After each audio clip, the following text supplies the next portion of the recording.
देखो यहाँ से सरफेस टेंशन वाला पार्ट शुरू हो रहा है, राइट? इसके पहले जो इलास्टिसिटी वाले क्वेश्चन थे वो सब हो गए थे अपने, सॉल्व एग्जांपल्स, इलस्ट्रेशंस और इन चैप्टर में।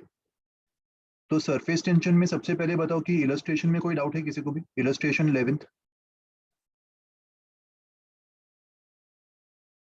इलस्ट्रेशन 12th, अपने ऐसा टाइप का भी सवाल देखा था ना। अगर मान लो किसी सोप बबल का तुम रेडियस बढ़ा रहे हो, तो रेडियस बढ़ा के तुम उसका सरफेस एनर्जी बढ़ा रहे हो, एरिया बढ़ेगा तो सरफेस एनर्जी भी बढ़ जाएगा, और जितने भी अमाउंट से सरफेस एनर्जी बढ़ेगा उतना ही वर्क डन होगा। Yes sir. फिर एक्सेस प्रेशर के अपन ने ये कॉन्सेप्ट्स पढ़े थे।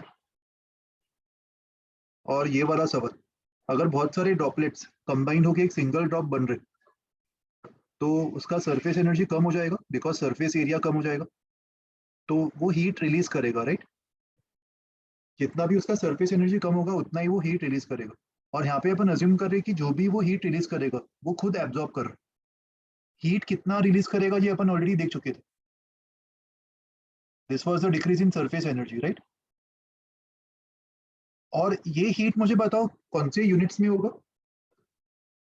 ये जो यहाँ पे फॉर्मूला लिखा हुआ है हीट के कैलकुलेशन का, final, sorry, initial energy minus final energy, ये हीट लॉस का जो यूनिट्स है वो जूल्स में होगा, राइट? और जूल्स को कैलोरीज में कन्वर्ट करने के लिए अपन जे से डिवाइड करेंगे, मैकेनिकल इक्विवेलेंट। जे की वैल्यू याद है क्या होती थी? 4.2 समथिंग, कैलोरीमेट्री में पढ़ा था ना अपन ये। तो जो भी ये हीट जूल्स में आ रहा है उसको अपन ने जे से डिवाइड करके कैलोरीज में कन्वर्ट कर दी, इतना हीट ड्रॉप में प्रोड्यूस हो रहा होगा। और इससे अगर मुझे राइज इन टेम्परेचर चाहिए तो इसको मैं एम एस डेल्टा टी से इक्वेट कर सकता हूँ। ड्रॉप का मास क्या होगा? ड्रॉप के मास को तुम वॉल्यूम इंटू डेंसिटी से निकाल सकते हो, तो इसको सॉल्व करने पर राइज इन टेम्परेचर मिल जाएगा तुम्हें, राइट? एंड स्मॉल आर और कैपिटल आर में जो रिलेशन है वो तुम वॉल्यूम कंजर्व करके निकाल सकते हो। फिर एंगल ऑफ कॉन्टेक्ट का हमने कॉन्सेप्ट पढ़ा था, किसी कॉन्सेप्ट में भी डाउट है तो भी तुम पूछ सकते हो। Angle of contact means angle between the tangents measured inside the liquid. अगर एंगल ऑफ कॉन्टेक्ट 90 से कम हुआ तो सरफेस ऐसा बनेगा ये डायग्राम के अकॉर्डिंग, और डायग्राम 2 में कॉन्टेक्ट एंगल ऑब्ट्यूज होगा 90 से ज्यादा। फिर राइज ऑफ कैपिलरी, इसका फॉर्मूला हमने देखा था 2s cos theta by r रो जी। यहाँ पे r किसका रेडियस होगा? कैपिलरी का या सरफेस का? कैपिलरी। सरफेस का, नहीं सरफेस का। कैपिलरी का रेडियस, अच्छा सॉरी, यहाँ पे शायद वो लोग ने सिंबल अलग यूज किया हुआ है, ऊपर cos थीटा आ रहा है मतलब कैपिलरी का होगा, करेक्ट। और अगर ऊपर cos थीटा नहीं आता तो नीचे कौन सा रेडियस लेते हैं अपन? सर वो मेनिस्कस का। मेनिस्कस का, वेरी गुड, ओके। फिर ये करेक्शन भी हमने देखा था, इस पे based illustration 12th, water rises to a height of 10 in a certain capillary tube, level of mercury in the same tube is depressed by this much। Mercury का contact angle obtuse होगा तो mercury depress करेगा। दोनों के surface tension compare कर, और दोनों के कांटेक्ट एंगल्स गिवन है, तो दोनों के लिए फॉर्मूला अप्लाई कर दो। सेम फॉर्मूला अप्लाई कर सकते हैं हाइट ऑफ राइज के लिए भी और हाइट ऑफ फॉल के लिए भी। तो दोनों के लिए ये अप्लाई करेंगे और उसको जब हम रीअरेंज करेंगे तो सरफेस टेंशन इसके इक्वल आ जाएगा। तो दोनों के वैल्यूज डाल के डिवाइड कर दो तो तुम्हें सरफेस टेंशन का रेशियो मिल जाएगा। विस्कोसिटी अपन नेक्स्ट वीक स्टार्ट करेंगे।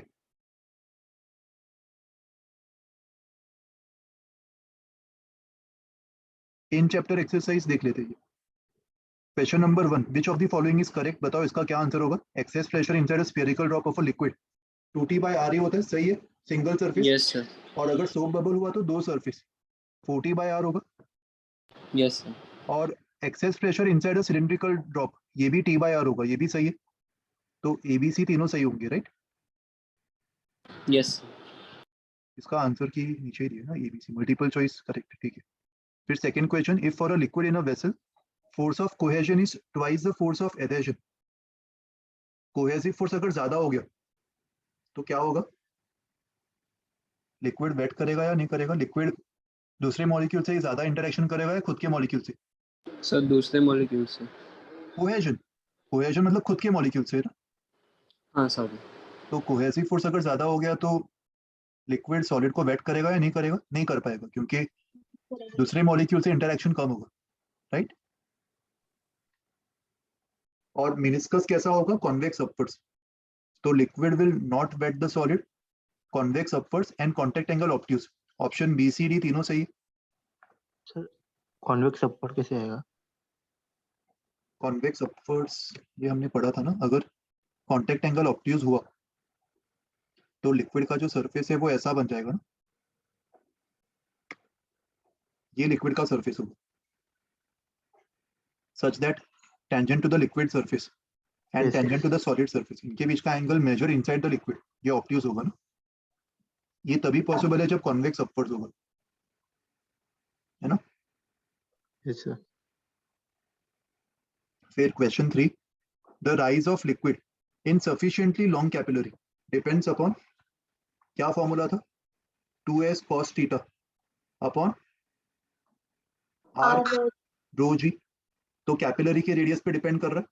अगर मैं ये वाला फॉर्मूला देखता हूँ, 2s अपॉन कैपिटल आर रो जी, दोनों फॉर्मूलाज में अप्लाई कर सकता हूँ। तो ऑप्शंस देखो, outer radius of the tube, अच्छा यहाँ पे आर कौन सा रेडियस होगा ट्यूब का, आउटर या इनर? सर इन आउटर रेडियस मैटर करेगा, इनर रेडियस, ये ध्यान रखना। ऑब्वियसली आउटर में वो कितना भी बड़ा या छोटा हो फर्क नहीं पड़ेगा, पानी जो राइज करेगा वो तो इनर ट्यूब में राइज करेगा। तो ऑप्शन बी सही है, it will depend on the inner radius. The nature of material of the tube, मुझे बताओ क्या ऑप्शन सी सही होगा? Nature of material of the tube, ये पैरामीटर कहाँ पे दिखाई दे रहा है? थीटा में, क्योंकि कांटेक्ट एंगल दोनों मटेरियल्स पे डिपेंड करेगा ना, लिक्विड के भी और ट्यूब के भी। तो फॉर्मूला में थीटा में वो चीज आ गई, तो ऑप्शन सी भी सही होगा। And what about length of the tube, क्या सफिशिएंट कैपिलरी में फर्क पड़ता है ट्यूब कितना बड़ा हो? No sir. नो, अगर इनसफिशिएंट कैपिलरी होता तो मैटर करता, फिर जितना अवेलेबल होता उतना ही राइज कर जाता। तो खाली ऑप्शन बी और सी सही होंगे, समझो। Yes sir. विस्कोसिटी वाला पार्ट अपन बाद में पढ़ेंगे, इसको अभी के लिए स्किप कर दो। Question 5, uniform capillary is held vertically with lower end dipped in water, the water rises up to 10 centimeters. If the capillary is now broken at 6 centimeter level above the water level in the vessel, the fountain will be observed. गलत है ना, ये तो fountain वो बाहर थोड़ी निकलेगा, वो यस उतना ही राइज कर जाएगा, ऑप्शन ही गलत है। Water is flowing through a capillary in a streamlined fashion at rate q for a capillary of two-fold radius. अच्छा देखो, ये वाला जो कॉन्सेप्ट है ये भी अपन विस्कोसिटी में पढ़ेंगे, इसको भी अभी के लिए स्किप कर दो। Option C, for a soap bubble of outer surface area S and surface tension T, the surface energy will be 2 times Ts, सही है ना ये, क्योंकि दो सरफेस यस होंगी यस। उसके। एंड ऑप्शन डी, एक स्प्रेयर जो है वो लिक्विड के एक ड्रॉप को 10 to the power 6 ड्रॉपलेट्स में ब्रेक कर रहा है ऑफ सेम साइज, तो सरफेस एनर्जी कितने फैक्टर से इंक्रीज करेगा? बताओ क्या होगा इसमें, ये चेक करना पड़ेगा ना अपन को। ऑप्शन डी कैलकुलेट करके देख लेते।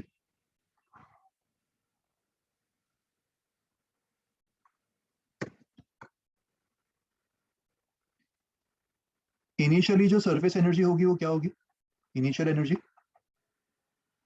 4 पाई आर स्क्वायर, और एक सिंगल ड्रॉप जब 10 to the power 6 ड्रॉपलेट्स में स्प्लिट हो रहा है तो 4/3 pi r cube will be equal to 10 to the power 6 into 4/3 pi small r का क्यूब, तो 4/3 पाई कैंसिल हो गया, और स्मॉल आर की वैल्यू कितनी आ जाएगी?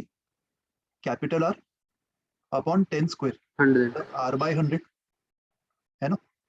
तो फाइनल Yes, एनर्जी sir. जो होगी total 10 to the power 6 drop से इंटू 4 पाई, एक ड्रॉप का जो रेडियस है वो r/100 है, तो r/100 का होल स्क्वायर, तो कितना आ रहा है?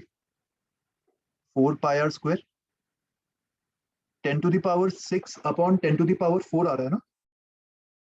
सर टेंस करिए सर। सॉरी वापस बोलो, कुछ कैलकुलेशन मिस्टेक की? नहीं टेंस कर ही बोल रहा था मैं, सही है सर।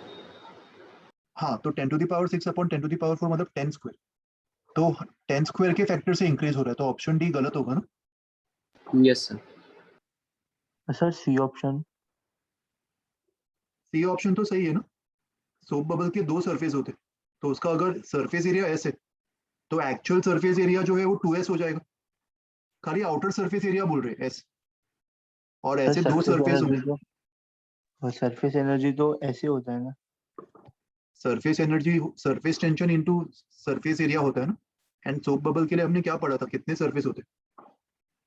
हमने सीखा था ना, सोप बबल में हमेशा 2 का फैक्टर आएगा। एस तो खाली आउटर सरफेस का एरिया, इनर भी तो एक सरफेस होगा जो अंदर एयर के साथ कांटेक्ट में होगा, उसको भी तो अपन Yes, सरफेस ही sir. मानेंगे ना। मुझे लगा कि वो सरफेस टेंशन है। वो टोट नहीं, एस जो है वो एरिया दिया हुआ है, सरफेस टेंशन टी है ना। तो फिफ्थ का आंसर देखो, खाली सी दिया हुआ है, सी ऑप्शन ही करेक्ट है। ठीक है, ए और बी ऑप्शन जो है वो विस्कोसिटी के ऊपर बेस्ड है, वो अपन बाद में देखेंगे। क्वेश्चन 6 भी बाद में ट्राई करेंगे, viscosity. Question 7, surface tension of liquid increases with area. क्या ज्योमेट्री से कुछ फर्क पड़ेगा सरफेस टेंशन पे? Surface tension is a material No, sir. Property, geometry से फर्क नहीं पड़ेगा। What about temperature? टेम्परेचर को बढ़ाओगे तो कोहेसिव फोर्स बढ़ेगा या कम होगा? टेम्परेचर को बढ़ाओगे तो क्या लगता है, आपस में जो लिक्विड मॉलिक्यूल्स का बॉन्डिंग है वो स्ट्रांग होगा कि वीक होगा? Sir, weak. वीक होगा। तो कोहेसिव फोर्स अगर कम हो गया तो सरफेस टेंशन भी कम हो जाएगा। 7th का डी होगा, राइट। ये रिलेशन पढ़ा था अपन। फिर question number 8, amount of work done in blowing a soap bubble such that its diameter increases from small D to capital D. Diameter को अगर बढ़ा रहे हो तो तुम एक तरीके से उसके सरफेस एरिया को बढ़ा रहे हो। तो सरफेस एनर्जी में कितना चेंज आएगा? Change in surface energy, final surface energy pi 4 pi D by 2 का whole square minus 4 pi D by 2 का whole square, small D by 2 का whole square, and this into 2, क्योंकि 2 सरफेस होंगे, and this into surface tension. इतने amount से उसका surface energy बढ़ जाएगा और उतना ही हमें वर्क करना पड़ेगा इसके सरफेस एनर्जी को बढ़ाने के लिए, राइट। तो कौन सा ऑप्शन मैच हो रहा है? आई थिंक 2 का फैक्टर आ B. रहा होगा ना, ऑप्शन बी। क्वेश्चन 9th भी टर्मिनल वेलोसिटी के ऊपर बेस्ड है, जो विस्कोसिटी में हम देखेंगे। Question 10th, the energy needed in breaking a drop. ये भी हमने पढ़ा था, राइट। ये भी सॉल्व कर लिया सबने 10th। Yes, sir. Surface energies में डिफरेंस निकालो। फिर question 11, two soap bubbles of different radii are in communication with each other, then air flows from larger bubble to the smaller bubble. देखो इसमें क्या होगा, अगर 2 सोप बबल्स का radius अलग है, ये स्मॉल आर है और ये कैपिटल आर है, और इनको अगर मैं आपस में कनेक्ट कर दूं तो कौन से बबल में प्रेशर ज्यादा होगा? Sir, small r वाला. स्मॉल आर में, क्योंकि हमें पता है कि एक्सेस प्रेशर जो अंदर होता है वो atmospheric pressure plus soap bubble के लिए 4s बाय आर होता है। तो pressure at 1 is this, pressure at 2 is P not plus 4s by capital R. तो जिसका रेडियस कम होगा उसका प्रेशर ज्यादा होगा, और एयर हमेशा हायर प्रेशर से लोअर प्रेशर मूव करेगा, मतलब स्मॉलर बबल से लार्जर बबल, राइट। तो ऑप्शन सी सही होगा, राइट। समझ में आया ये सबको? Yes. Yes, तो sir. This is in chapter exercise, ये हमने डिस्कस कर लिया। विस्कोसिटी का अपन अगली बार करेंगे।